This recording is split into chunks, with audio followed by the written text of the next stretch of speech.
वो देख चिरागों के शोले मंजिल से इशारा करते हैं। वो देख चिरागों के शोले मंजिल से इशारा करते हैं। तू हिम्मत हारे जाता है, हिम्मत के ही हारा करते हैं। आज दो वाक़यात आपके साथ शेयर करनी हैं। ये दोनों वाक़यात हमारी ज़िंदगी के लिए मशाल राह साबित हो सकते हैं। हम किसी भी हैसियत में हैं, अगर वालिदैन हैं तो भी हमारे लिए ये एक बहुत बड़ा पैगाम है। अगर हम तालिब इल्म हैं, बिज़नेसमैन हैं या किसी भी कैपेसिटी में कहीं काम कर रहे हैं, तो ये दोनों वाक़यात हमारे लिए एक ऐसा सबक है जो हमारे आने वाले दिनों को कामयाबी से हमकिनार कर सकते हैं। पहला वाक़या उस किसान के घोड़े का वाक़या है कि जो एक गहरे कुएं में गिर जाता है।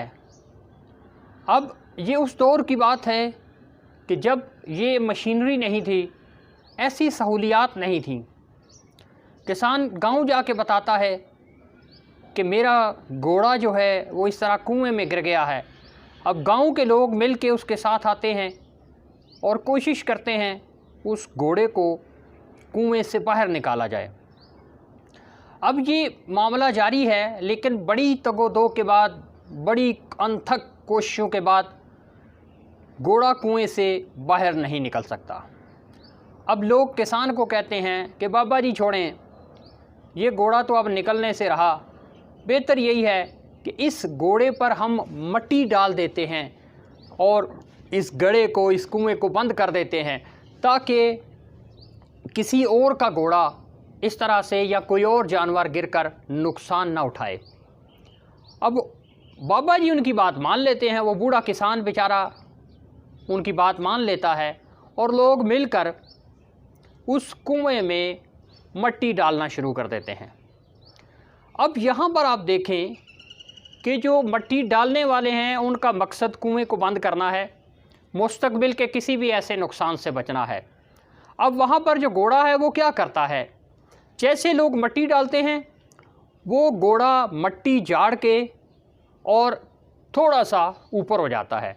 लोग फिर मट्टी डालते हैं, वो घोड़ा फिर मट्टी को झाड़ देता है और इस तरह होते होते क्या है कि वो गड्ढा भरना शुरू हो जाता है।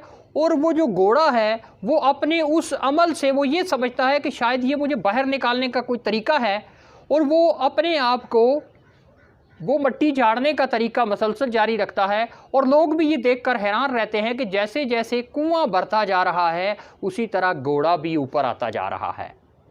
फिर क्या होता है कि वो घोड़ा सही सलामत उस कुएं से बाहर आ जाता है। इस वाक़या के बाद ये ज़हन में रखिएगा आप, दूसरा वाक़या मैं आपसे उसका तज़किरा करता हूँ। वो वाक़या भी कुछ इसी तरह का है, लेकिन वो वाक़या है एक मेंढकों की टोली का। मेंढक जो हैं उनका एक ग्रुप जो है वो किसी जगह बारिश में अटकेलियाँ करता हुआ गुज़र रहा था कि अचानक उनमें से दो मेंढक जो हैं वो एक गहरे गड्ढे में गिर जाते हैं। जब वो गहरे गड्ढे में, खाई में गिर जाते हैं तो अब वो कोशिश करते हैं बाहर निकलने की। अब उनके बाकी जो दोस्त हैं मेंढक, वो बार बार उनको ऊपर से ये शोर कर रहे हैं कि इस गहरी खाई से तुम बाहर नहीं निकल सकते, बेहतर यही है कि खाई में रहकर तो अपनी मौत का इंतज़ार करो। लेकिन वो दोनों मेंढक अपनी कोशिश जारी रखते हैं और वो अपने आप को बार बार ऊपर लाने की कोशिश करते हैं। ऊपर से मेंढक ये शोर कर रहे होते हैं कि तुम यहाँ से बाहर नहीं निकल सकते, बेहतर यही है कि इसके अंदर रह के मौत का इंतज़ार करो। लेकिन वो अपनी तगोदो, अपनी कोशिश, अपनी एफ़र्ट, अपनी स्ट्रगल जारी रखते हैं। फिर अचानक क्या होता है, उन दोनों में से एक मेंढक जो है वो जाके गहरी खाई के नीचे बैठ जाता है और एक मेंढक अपनी कोशिश जारी रखता है। लेकिन दूसरे ऊपर वाले मेंढक जो गड़े से बाहर हैं, खाई से बाहर हैं, वो उस पर हंस रहे हैं और उस पर आवाज़ें कस रहे हैं, उसको बार बार ये कह रहे हैं कि तुम बाहर नहीं निकल सकते, ये तेरे बस की बात नहीं है। लेकिन अचानक क्या होता है कि वो देखते हैं कि वही मेंढक जो है वो अचानक उसके दोनों पाँव खाई के दो सुराखों में फंस जाते हैं और वो हिम्मत करके छलांग लगा के कुएं से बाहर आ जाता है, उस खाई से, उस गड्ढे से बाहर आ जाता है।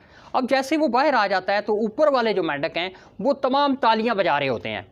वो जब तालियां बजा रहे होते हैं और खुशी बना रहे होते हैं कि ये मेंढक बाहर आ गया है, अब वो उसको ये कहते हैं कि हम तो तुम्हें बार बार कह रहे थे कि तुम ऊपर नहीं आ सकते, तो फिर तुमने हिम्मत नहीं आ रही और ऊपर आ गए हो।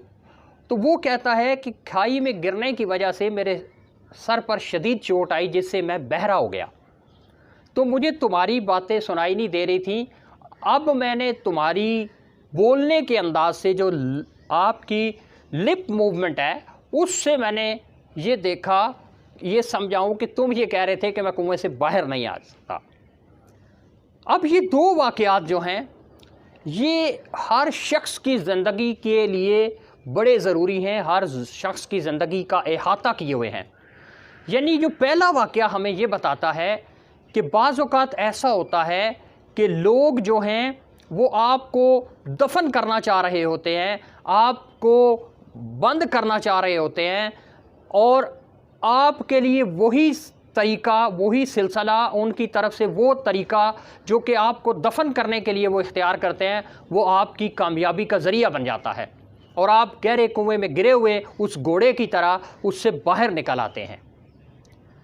गोया ये वाक़या हमें ये बताता है कि ज़िंदगी के अंदर अगर अल्लाह की ज़ात आपको किसी मुसीबत में, किसी तकलीफ़ में, किसी परेशानी में डालती है तो उसके अंदर भी आपके लिए लेसन होता है, और उसमें भी दो कैटेगरी के लोग होते हैं। एक वो होते हैं जो आपकी सपोर्ट कर रहे होते हैं, आपकी मदद के लिए तैयार होते हैं, और एक वो होते हैं जो कहते हैं कि इससे जान छुड़ा दी जाए।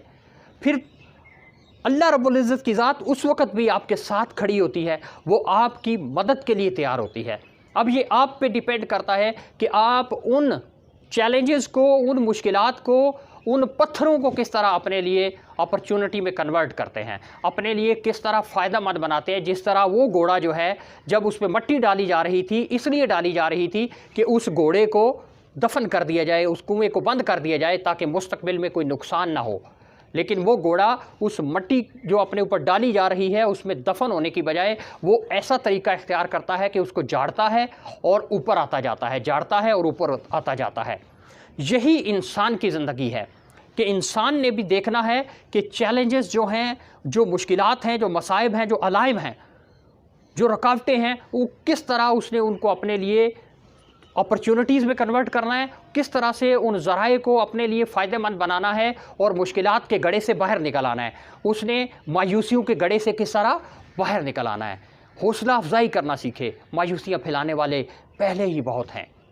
दूसरी बात, जो मेंढक जो है उनका ग्रो जो है उसका तरीक़ाकार देखें, और वो मेंढक जो कि घड़े में था और उसने उनकी बात पे अपने कान नहीं धरे, ये बात हमें क्या बताती है कि बहरे हो जाओ उन लोगों के लिए जो लोग तुम्हें ये कहते हैं कि तुम अपने ख्वाब पूरे नहीं कर सकते।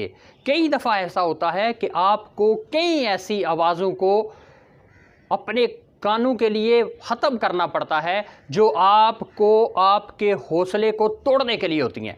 याद रखें, जो लोग हौसला तोड़ने वाले होते हैं वो कभी भी आपके खैर खा साबित नहीं हो सकते, और मायूस लोगों से तो वैसे ही बचना चाहिए। अल्लाह के हबीब सल्लल्लाहु ताला अलैहि वसल्लम का फरमान अज़मत निशान है जिसका मफ़हूम ये है कि मायूस लोगों में मत बैठो कि ये तुम्हें भी मायूस कर लेंगे, तुम्हें भी मायूसी की तरफ ले जाएंगे। ये मफ़हूम है। तो आप लोग अगर अपने आप को बेहतरी की तरफ लेके जाना चाहते हैं तो फिर आपको ऐसे लोगों की कंपनी इख्तियार करनी होगी, ऐसे लोगों के साथ उठना बैठना होगा कि जो मायूसी से दूर करने वाले हैं, क्योंकि मायूसी कुफ्र तक ले जाती है इंसान को। इसीलिए अपने आप को ऐसे लोगों से दूर करें जो आपका हौसला तोड़ते हैं, जो आपके अज़्म व हिम्मत को रोकने की कोशिश करते हैं। ठीक है, तो हिम्मत हारे जाता है, हिम्मत कहीं हारा करते हैं।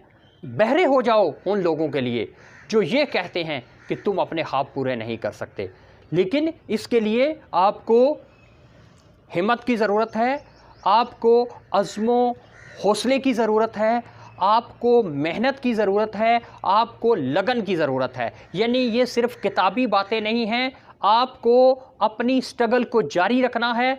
फिर देखिए कि अल्लाह पाक की ज़ात किस तरह आपके लिए दरवाज़े खोल देती है। जब अल्लाह किसी पे खुशी का एक दरवाज़ा बंद करता है तो अल्लाह उसके लिए कई ज़्यादा दरवाज़े खोल देता है, लेकिन हमें वो दरवाज़े इसलिए नज़र नहीं आते कि हम जो बंद दरवाज़ा होता है उसी के पास बैठ के उसके गम का रोना रो रहे होते हैं। तो वो रोना रोने से मसाइल हल नहीं होते, मसाइल हल होते हैं बेहतर तदबीर करने से, बेहतर तरीक़ाकार इख्तियार करने से। और अल्लाह पाक भी यही हमें हुक्म देता है कि अफ़ला यतदब्बरून, कि तुम तदब्बर क्यों नहीं करते। तो तदब्बर जो है वो इंसान की बेहतरी की तरफ उसको लेके जाता है। उम्मीद है कि इन दो वाक़यात से हमारी ज़िंदगी में जो एक मायूसी का अंधेरा है वो इंशाअल्लाह छट जाएगा, कम हो जाएगा, और उम्मीद की ज़िंदगी इंशाअल्लाह और कामयाबी की ज़िंदगी हमारा मकसद होगा, और वही हमारी ज़िंदगी का हासिल होगा, और वही हमारा मुक़द्दर होगा। बहुत शुक्रिया। अल्लाह पाक हम सब का हामी और नासिर हो।